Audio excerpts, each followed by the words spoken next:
용을 아세요? 용? 네, 보신 분은 없어도 다 아시죠? 용. 바로 신화와 전설에 등장하는 신비의 동물, 영물이라고도 표현하는데 용입니다. 이 용에 관련된 이야기는 중국, 한국, 일본의 신화와 전설로 전해질 뿐 아니라 또 유럽에서도 전달되고 있죠. 전해지고 있고 많은 그 신화와 전설에 나오는 주된 소재입니다. 그런데 이 서양용과 동양의 용에는 좀 차이점이 있어요. 혹시 아세요? 서양의 용은 몸이 공룡을 좀 닮았습니다. 그렇죠? 뒷다리가 튼튼하고 앞발 짧고 날개가 있는데 큰 박쥐 같은 날개 있고 인용을 닮은 날개가 있는데 특징이라고 한다면 이 동양의 용은 전체적인 모양은 용을 닮았는데요. 각 그 모양이 참 특이합니다. 봐야만 저도 기억하고 있는데 한번 보면 동양의 용의 특징은 중국 옛 문헌인 광야에 따르면 광아에 따르면 몸 전체는 큰 뱀과 같고 낙타의 머리에 사슴의 뿔을 가지고 있으며 한번 상상해 보세요. 눈은 토끼를 닮았고 코는 돼지코, 귀는 소, 그리고 갈기는 사자의 것. 늘 이렇게 뭔가 상상했던 그림으로 그려주세요.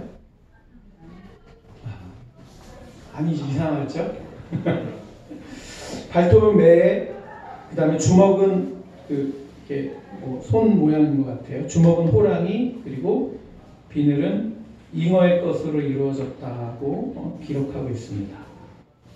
이렇게 서양용과 동양의 용이 좀 차이가 있고요. 그런데 이 동양의 용도 또 차이가 있습니다. 중국의 용과 또 한국으로 또 전례적으로 내려오는 용의 모습과 일본의 용의 차이점이 있는데요. 어디에서 차이점이 있냐면 이 발톱에 있습니다. 보통 중국의 용의 특징은 발톱이 5개입니다. 5개. 한국은 4개, 그리고 일본은 3개. 왜 그런지 혹시 아십니까? 네. 이건 바로 이 용은 그 당시에 임금, 황제를 상징했고요. 황제. 그럼 황제를 상징하는 용은 발톱이 5개인데, 이 우리나라에서도 왕이 있기 때문에 용을 사용했는데, 이 발톱이 5개가 되면 이게 이 상국으로 섬기는 중국의 황제에게 분노를 살 수 있다. 그런 생각 때문에 4개로 되었대요. 그리고 우리의 속국에 속하는 또 우리보다 약국에 속해 있던 일본은 3개를 표현하면서 이 서양의 용과 동양의 용도 차이점이 있는데 또 동양의 용도 그런 차이점이 있다는 것입니다. 그런데 공통점이 있어요. 서양의 용이든 동양의 용이든 공통점이 있습니다. 뭘까요? 1부 때 들어주셨던 분들도 모르는 척 이렇게 뭘까요? 뭐 이런 표정이세요? 그 차이점이 뭘까요? 바로 서양의 용이든 동양의 용이든 다 영린을 갖고 있다는 거예요. 영린이 뭐냐면 몸 전체를 감싸고 있는 이 비닐이 순방향으로 모두 이루어졌는데 하나만 역으로 꽂혀 있는데 이것이 왜 그러냐면 바로 용의 약점, 극소를 상징한다고 합니다. 그래서 그 영화에서 용을 퇴치하기 위해서 쓰는 방법이 바로 영린을 찾아서 거기에 비수를 꽂거나 창을 꽂아서 쫓아내는 그런 얘기들을 볼 수가 있죠. 그렇다면 이 영린이 무엇일까요? 이 용의 영린을 건드리면 화가 미친다고 했는데 이 영린이 의미하는 것이 무엇일까? 그것은 바로 당시에 용을 상징하는 이 절대 권력자를 비유하여 이 절대 권력에 대한 도전, 때로는 왕의 약점을 건드려서 분노하게 만드는 행위를 영린을 건드린다고 표현하고 있습니다. 그래서 검색을 치면 영리라는 검색을 치면 왕에게 대적하다 이런 뜻이 있어요. 그것은 바로 왕에게 약점이 될 만한 것을 치명타를 가해서 왕에게 공격을 가해하는 것. 이 왕에게 이 약점을 건드릴 때 왕은 평정심을 잃게 되고 이성적인 판단을 내리지 못하게 되고 그러면서 왕의 권력을 무너뜨리는 그런 부분입니다. 강한 절대자, 강한 권력 앞에 도전하기 위해서 영린을 건드려서 그 권위를 무너뜨리려고 하는 그런 것들을 영린이라고 표현하고 있는 것이죠. 그런데 우리에게도 이 영린과 같은 것이 있는 것 같습니다. 영린과 같은 것. 무엇이냐면 한순간 나의 이성을 무너뜨려버리고 나의 감성을 폭발하게 만든다든지 평정심을 유지하다가 평정심을 완전히 깨트리는 일이라든지 늘 객관적인 평가나 기준에 따라 행동하지만 어느샌가 그것들을 무너뜨리고 전혀 예측 가능하지 않은 행동을 하게 만드는 것. 왕에게만 영린이가 있는 것이 아니라 바로 우리에게도 영린이 있는 것 같아요. 그렇다면 그 영린은 어떻게 건드려질까요? 어떻게 우리는 이성을 잃거나 평정심을 잃어갈까요? 대부분 타인의 말에 실수로부터 이런 일들이 벌어집니다.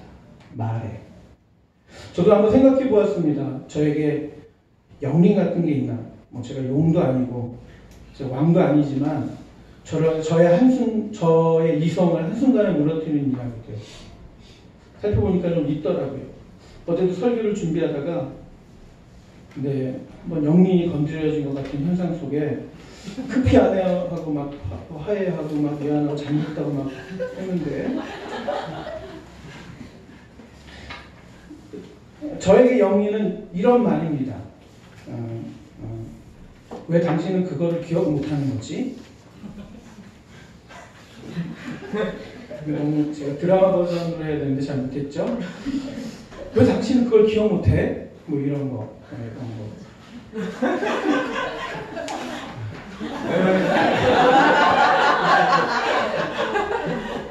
제가 천성적으로 기억력이 좀 약합니다. 근데 그렇다고 전반적으로 저의 기억력에 문제가 있는 게 아니고 사실은 저는 기억하고 싶은 건 아주 오래 기억. 정말 진짜요? 어떻게? 쓸데없는 걸 오래 기억하기도 하고요. 심지어는 제 기억 속에 제가 중학교 1학년 때 제가 반에서 이렇게 좋아했던 친구가 있었습니다. 공부도 잘하고 멋있고. 그 친구가 교정에 그 출입구에서 이렇게 걸어오는 게요. 아직도 기억이 나요. 지금 거의 한 10여 년밖에 안 됐는데. 기억하고 싶은 건 오래 기억하는데 또 그렇지 않은 걸 잊어버리는데 특히 어떤 특정인과에 있어서는 그런 얘기를 들으면 제가 이렇게 갑자기 흥분하고 평정심을 잃고 평안함을 잃어버리면서 그 뒤로는 아무것도 들리지 않아요. 그리고 내가 왜 그걸 기억 못하냐고 언제 그걸 얘기했냐고 막 이러죠. 또 있습니다. 말하고 싶진 않고요. 여러분에게도 있지 않습니까? 뭐 저에게만 있나요? 네? 한꺼번에 나의 마음이 뒤집어 놓는 사실 그게 영린을 건드렸다고 표현하는 거거든요. 나의 가장 연약함, 때론 실수, 아니면 트라우마, 기억하고 싶지 않은 그 무언가, 아니면 상처가 아직 아물지 않은 그것. 근데 그것을 대부분 우리는 말을 통해 공격당하고 말을 통해 영린이 건드려진다라고 하는 것입니다.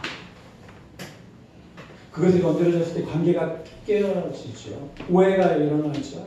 좋았던 관계가 아주 형편없었습니다. 그동안 쌓았던 신뢰가 깨어집니다. 중요한 일을 그르치기도 합니다. 요즘 국제정세 속에도 보지 않습니까? 그렇죠?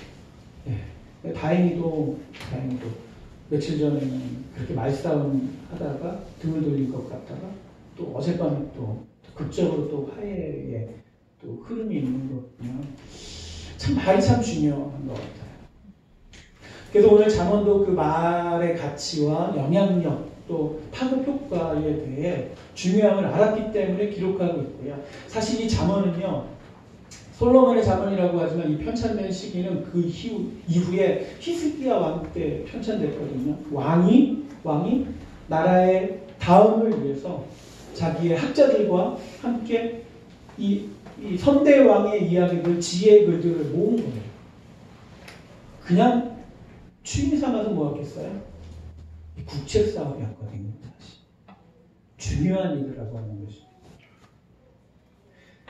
이 왕이 지혜가 있던 사람이었기 때문에 말의 중요함을 알았기 때문에 국가와 국가 간에 오가는 말뿐만 아니라 저 밑바닥 일상을 살면서 일반 서민들이 나누는 대화까지도 직관적으로 서로 상호적으로 관련이 있음을 알았기 때문에. 왜요?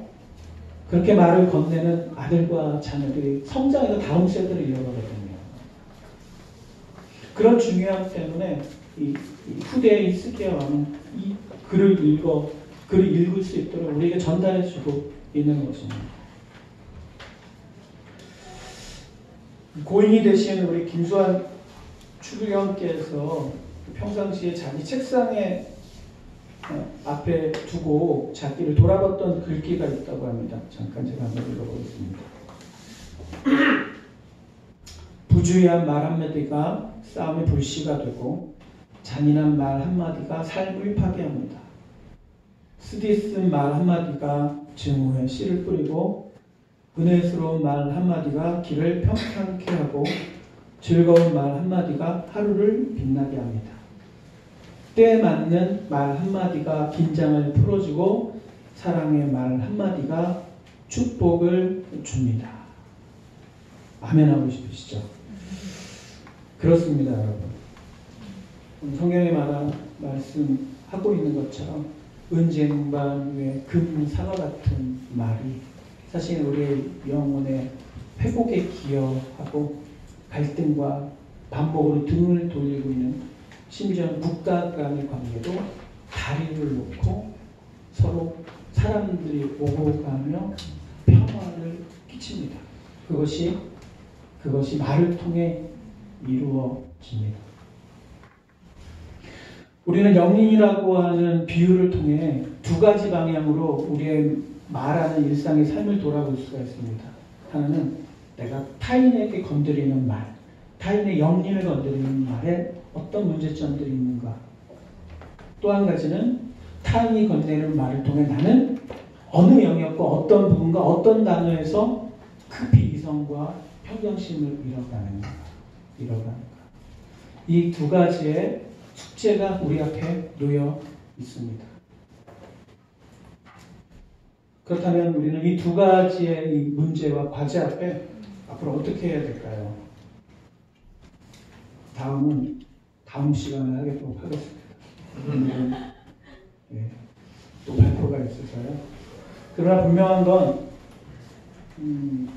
이 일에 관하여 저희 교역자들은 매우 심각하고 중요하게 여기며 함께 마음을 나누고 토론하고 있었습니다. 지난주 목요일에 이것에 관한 대안들 또 앞으로 우리 성도님들과 함께 나누어야 할 내용들을 언급하면서 지혜를 얻는 시간도 가졌습니다. 아마 그것에 관해서 김용재 목사님께서 잘 해주시리라 믿어 의심치 않으면 영리를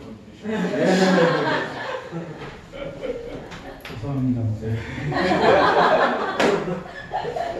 이 자리에 서니까 용기가 생겨가지고 제가 감히 드릴 수 없었던 말씀을 우리 성도님들의 삶에 타인의 영리를 건드리지 않고 또한 자기의 영리조차 순린으로 바꾸면서 아름다운 말에 일상의 삶을 살아가시기를 주님의 이름으로 축복합니다. 우리